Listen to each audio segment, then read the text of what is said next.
So picking up where we left off on the previous video, you saw that we removed the heads on the V6 and we've got a lot of access to the pistons. We can actually have a look and see if the bores are damaged at all, and it looked like they were really good and no issues at all. So you can see that there's actually the bore marks from when the original honing machine went in. So you can see the actual pattern on there. I don't know if the camera will pick it up. But yeah, so before we continue with this engine, we're gonna need to scrape the old head gasket off because we can't reuse this. Obviously, you never reuse a gasket, and that's pretty much the rule of anything to do with engines or cars or anything like that. We're gonna have some people also show up as well. You know, typical Rex H garage. We've got Imran over there. Hey guys. Here's all the rest of the stuff. This is what we showed in the last video. We've done a whole lot of work on this engine so far. A little bit of an update as well. Lachlan actually got his MR2 registered today. So he's gone ahead and gone all the way to Vic Roads and got his car registered. But there was a little bit of an issue. He pretty much got all the way there and he realized that his brakes just didn't work. They went straight to the floor. He's getting his car towed all the way from Vic Roads after getting it registered for the first time back here. And we got to do a brake flush and fix that brake line. And hopefully in the back of his car, he's got that spare brake line so we can get his car back on the road immediately. So the tow truck should be here any second now. Here's a quick little inspection over everything again. You can see that everything's in really good condition. Where the bearing caps sit over, there is no sort of scoring or pits or anything, so we're good with these cams. In the heads as well, like I showed in the previous video, you can see yourself. You can literally see me in the buckets, the valve buckets, or whatever you want to call those. And as for this, we're going to go ahead, vacuum this all up, and pretty much get started on removing the head gasket. I've got myself a metal razor, a metal scraper. I hear an S2K. Oh, a bit squeaky, dude. You know the drill, you ready? You gotta, oh, nice. Can't be spreading viruses, man. Exactly right. Nice. So this is Ash's S2K. I've actually reviewed this car before. It goes quite well. And it's got the big, what do you call it? What's the intake called? I love the intake name. It's like a short ramp, but it's long. Nah, but it's from this brand called PRM. I don't think they actually exist anymore because I tried looking them up and I couldn't find them. So you got a rare one, huh? Like an ITV, you have 4 of them normally. And you just got one big one.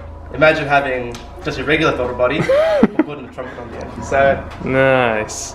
Alright, so basically there's these like seals that are inside the spark plug, like the spark plug seals, yeah? So it's sort of in between like where the ignition coil is and the head. There's these seals and sort of over time they break. That actually wasn't the case for me. I put new ones in. And you just did them the wrong way, yeah? Not the wrong way. Not the wrong way?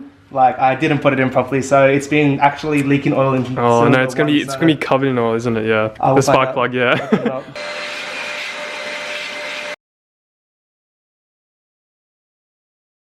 Boys, the MR2 has arrived.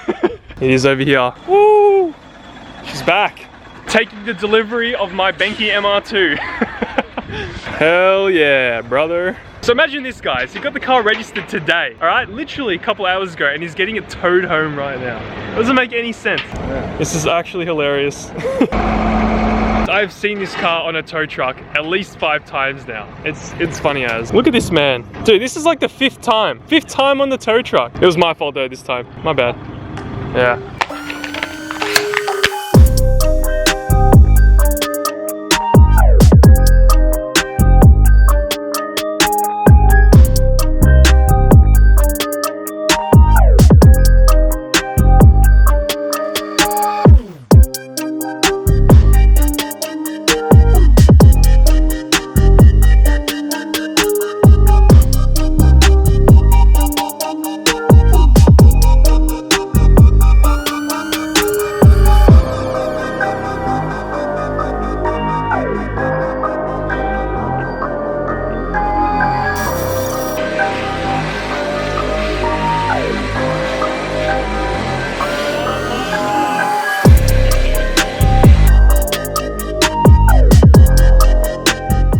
We're having a bit more luck with this as well. We're finding out that this car has had a regular coolant service because the color of the coolant is actually quite clear and it's also the right color as well. Color of the coolant, oh, I cooked that one. Anyway, you can see over here that it's red and that's pretty much what you're supposed to use, or pink. I'm not too sure, but it is definitely the right Toyota color, so I'm assuming that they used OEM Toyota coolant. And we can see the passages as well look like they're in really good shape. There's no rust or anything like there was on my 3VZ block because the guy probably wasn't putting water into this. Yeah, so Lachlan's got a very good, nice coolant passages everywhere, and he's just removing all the dingles. All the dingles. We're now going to rotate this whole block because we do want to check if there is any metal shavings in the oil pan, because if there is, then we can't use this engine and we've done all this work for nothing. So we're going to rotate this whole thing on the engine stand because that's what it enables you to do, and hopefully catch all the stuff that comes out of it. Oh my god, bruh. Wait, slowly, keep it there. Oh my god, this is hard. Holy moly, was this thing drained? Yeah. We fully drained it. Holy crap, dude. Oh, more? Yep. Oh my fucking. Now the other head's gonna let go. Should we just rotate it the other way? Ready to make some lava lamps, fam? And just like that, guys, we have the engine turned 180 degrees. Good job, fam. So much shit came out. If you guys want to purchase some premium homemade DIY lava lamps, hit us up.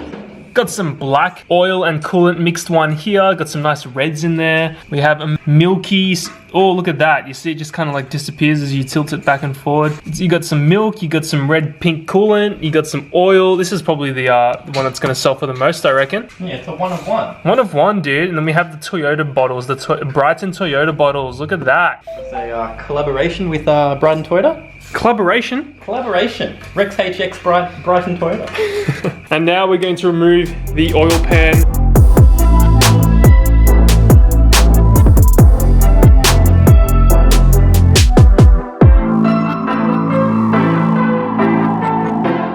Oh yes, also a massive shout out to Paul Woods, of course, who has always been helping us on the channel get these V6s and MR2s.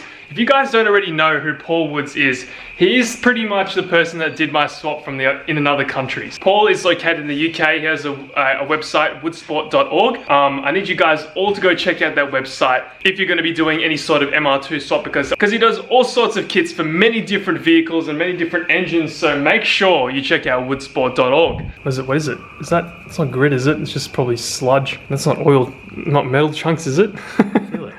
I don't want to stick my hand in there, dude. Okay, so we have the oil pan off. Oh, Lachlan's using his brain. Big brain moment, dude. Got the That's if it's magnetic. far out. So we got some like sludge / grit or whatever in the oil pan, and we don't know if that's too much of an issue. Comment down below if it is. Because the 1MZ is known for sludge issues, like I've said. But have a look at this, guys. We do have the whole of this exposed. You can see the oil pickup here. You can see that it's the filter on the oil pickup's actually being used as well. There's actually quite a bit of grit in that. We're going to go ahead and try to remove this other big piece here and see what we can do. No big oil chunks or anything, so we should be right. I mean, we'll see when we clean it out properly. Oh, there are a few gritty monsters in there. Day number 2 of disassembling this engine. I've been here by myself for a little bit because Lachlan's busy, but we've gone ahead and taken off the bottom pan of this engine, exposing the crankshaft and all the crankshaft bearings and everything you need to inspect if this engine is any good or not. So you can have a look down there. You can see everything's, I don't know. I don't even know what I'm looking at, to be honest. I'll be 100% real. Yeah, we're gonna probably start stripping everything off this. It's a little bit annoying because we don't have the proper tool to get this crankshaft. So it's a little bit tedious. We're gonna have to remove all this stuff around here so we can pretty much get the main big end bearings off and have a look at them, and maybe even pull the crankshaft out. I'm not too sure. The mess is piling up, guys. This is all just parts from the 1MZ. There's just stuff everywhere. There's a little makeshift bin. You got all the plenum stuff, spark plug coils, heads. Oh boy. Have a look, guys. This is how the inner components of an engine works. So have a look at that. There's the crankshaft spinning. The piston's going up and down with compression and combustion. And back down again, power stroke, whatever you want to call everything. Yeah, it's pretty cool actually seeing this for the first time in person.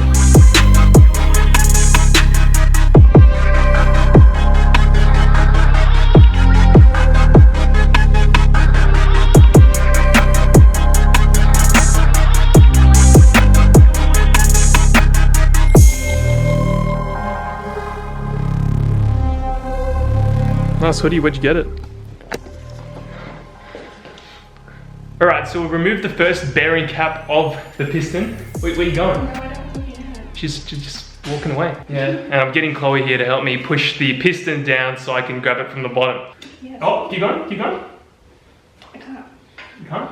No. Oh, holy crap. Guys, there's a piston in my hand. Okay, cool, number 1.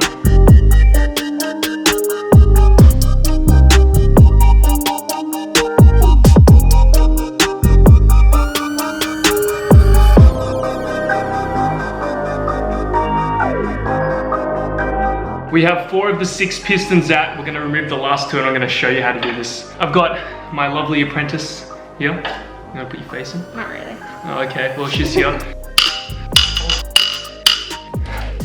Here she is, undoing the bolt. And then here you can see, this is piston number 5. And the way that we're gonna remove is to loosen these bolts all the way. And in the manual, it actually tells you how to do it. It gives you a hint, and it says to use these bolts to pretty much wiggle back and forward on the piston. And then, there you go. Should get the cap out pretty easily. And then to remove the piston, we're gonna simply push down on these 2 bits over here that connect the bearing and the crankshaft. And I'm gonna get Chloe to catch the piston. Ready? I like that you're looking at the camera even though they can't even see your face. Yeah, I know, it's habit. You ready? Yeah. Oh, you can see it's down there now. Ready? Yeah. Piston out. Nice. Yep, keep going. Nice. All 6 pistons are out. Now I think that Lachlan is going to be really lucky with this engine because it looks like there's not really much wear on it, even though I don't know really what I'm talking about, like I said. But I do know some stuff, and I can see that the bearings, the bearing caps, and the pretty much where the piston hugs the crankshaft, you can have a look over here. It's actually really shiny metal. There is no sort of, you know, scraping marks or any sort of pits anywhere. Even when I rotate them and look at them on the other side, you can see that there's no sort of wear on any of them. Inspecting these pistons over here, if you look at the bearing caps, just get my torch as well. There is really no sort of wear on any of them. They're a little bit, they're not as shiny as the crankshaft. And on piston number 6, you can see that we've labeled them 1 to 6. There's a little bit of a kind of heat spot. I don't know if the camera's gonna pick that up, but just in the middle there, I'll probably try to zoom in on it on editing. But there's a little bit of like a heat spot in the middle. I'm not too sure what could have caused that, but I don't really know if that's salvageable. But I guess I'm gonna leave that up to you guys and of course Paul Woods. That pretty much sums up today. In the next video, we're gonna be removing the crankshaft. Hopefully Lachlan and I, because Lachlan was supposed to be here, but of course I've got my lovely girlfriend Chloe helping me out. Huh? Didn't you? No. Nice hoodie, where'd you get it? What? Oh, you.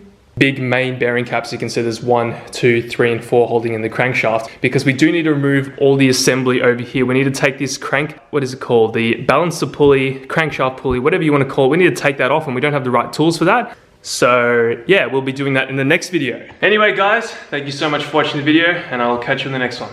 See ya.